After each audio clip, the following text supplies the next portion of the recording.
여러분들 얼굴이 아주 잘 보입니다. 본문 말씀은 로마서 1장 8절로 10절 말씀입니다.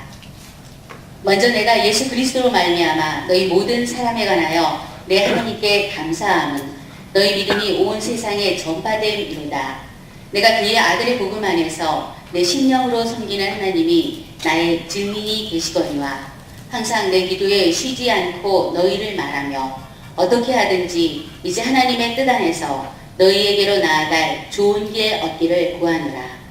이 시간 저는 좋은 길 얻기를 구하노라라는 제목으로 은혜를 나누기 원합니다. 로마서는 헬라어 성경에는 프로스트 로마이우스, 로마에 있는이라는 표제어가 붙어 있습니다. 즉 로마에 있는 하나님의 교회를 향한 서신임을 본서에 잘 나타내주고 있습니다. 바울은 그의 3차 전도 여행이 마칠 무렵인 주후 57년에서 58년경에 석 달 동안 고린도에 머물러 있을 때에 이 본서를 기록했습니다. 저는 이 시간 바울이 하나님께 그토록 간절한 마음으로 간구했을 때 하나님께서 어떤 방법으로 응답하셨는지를 함께 살펴보며 은혜를 나누고자 합니다. 첫째, 바울은 하나님께 가능성이 열리기를 간절히 기도했습니다. 어떻게 하든지 이제 하나님의 뜻 안에서 너희에게로 나아갈 좋은 길 얻기를 구하노라. 본문 내용 중 헬라어 판토 때는 항상, at all times, 환경에 지배되지 않으리라는 뜻으로 바울은 기회가 있을 때마다 의식의 모든 세계에서 늘 하나님께 기도했던 것을 말해주고 있습니다. 우리는 어떤 길이 가장 좋은 길인지 모르기 때문에 바울은 하나님의 뜻 안에서 나아갈 가장 좋은 길 얻기를 구한 것입니다. 바울이 원한 것은 로마로 가는 것이었고 그곳에서 사역하는 것이었습니다. 그럼에도 불구하고 바울은 자신의 발걸음을 먼저 떼지 않고 하나님의 뜻 안에서 가장 좋은 길 얻기를 인내하며 간구하고 있습니다. 헬라어 성경에는 무 데오메노스, 에이포스, 에데코테, 요도 데소마이라고 쓰여져 있는데 이것을 직역하면 나는 간구하며 어떻게 해서든지 어느 때에 즉 하나님 뜻하신 때에 좋은 길이 열려질 것을 믿는다는 말입니다. 바울은 자신이 뜻한 것보다 자신이 생각한 것보다 하나님이 앞서가셔서 행하실 것을 믿고 이렇게 끊임없이 기도한 것입니다. 둘째, 바울은 성령의 인도함을 받는 길로만 순종했습니다.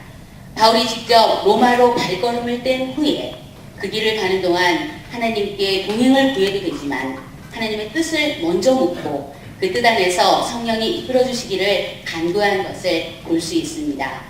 이사야 55장 8, 9절 말씀에 여호와의 말씀에 내 생각은 너희 생각과 다르며 내 길은 너희 길보다 높으니라 라고 말씀하고 있습니다.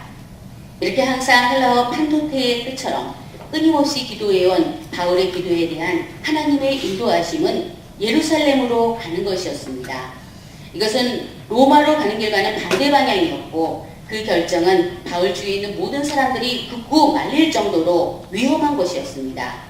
왜냐하면 예루살렘에는 바울의 적대자들이 가득했고 누가 보아도 바울은 그 적대자들에게 붙잡혀 죽을 것으로 보였기 때문입니다.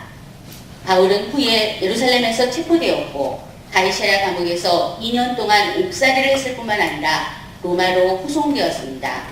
그레데 해안으로 항해했고 유라굴라 광풍을 만나서 배가 파손되기도 했으며 로마에서 2년이나 더 연금되어 있었습니다. 그럼에도 불구하고 바울은 자신의 상태에 매이지 않고 쉬지 않고 그리스도를 전파했습니다. 바울은 로마의 감옥에서 수많은 정치범들에게 복음을 증거했고 그 시대의 총독들과 지도자들에게도 거침없이 당당히 복음을 증거했습니다. 얼핏 보기에는 로마가 복음을 핍박한 것처럼 보이고 바울이 쇠사슬에 매인 것처럼 보이지만 로마가 바울이 증거한 그리스도의 복음에 의해 정복당하는 것입니다. 셋째, 바울은 하나님의 목적을 우선으로 했고 하나님은 가장 좋은 길로 당신의 뜻을 이루셨습니다. 감옥에 갇히는 것이 과연 하나님의 응답입니까? 좋은 길 얻기를 구한다고 기도했는데 하나님 이루실 수 있으십니까? 라고 반문하는 것이 아니라 로마로 가는 길이 죄의 몸으로 끌려가는 길일지라도 하나님의 목적을 이루기 위해 그 길로 가야 함을 믿었습니다. 하나님이 선택한 이 방법, 우리가 보기에는 이해할 수 없지만 바울을 감옥에 들어가게 하신 것은 하나님의 방법이었음을 고세 사람들은 성경을 통해서 알 수 있습니다. 결국 AD 60년경 예루살렘에서 로마로 간 이때가 바울의 4차 전도 여행으로 역사는 기록하며 바울이 두 발로 자유롭게 걸으며 복음을 증거한 것보다 더 많은 하나님의 역사를 이루었음을 명백히 보여주고 있습니다. 우리는 시대적으로 로마서보다 늦게 쓰여진 사도행전에서 아시아로 가기를 원했지만 아시아로 가는 것을 허락하지 않으시고 마게도냐로 부르시는 하나님의 뜻을 보게 됩니다. 로마서는 AD 50년 후반에, 사도행전은 AD 80년대 이후에 쓰여졌기에 바울은 이미 하나님의 섭리를 체험한 것입니다. 마게도냐는 오늘날 그리스의 땅입니다. 그리스는 유럽으로 들어가는 중요한 관문이었습니다. 하나님께서는 유럽을 통해 온 세계에 복음을 전파하고 이방인들에게 복음을 전파하시기로 이미 작정하셨던 것입니다. 사도행전 마지막 28장 28절은 바울을 통해 보내어진 선교의 결과를 말해주고 있습니다. 그런즉 하나님의 이 구원이 이방인에게로 보내어진 줄 알라. 그들이 그것을 들으리라. 그렇습니다.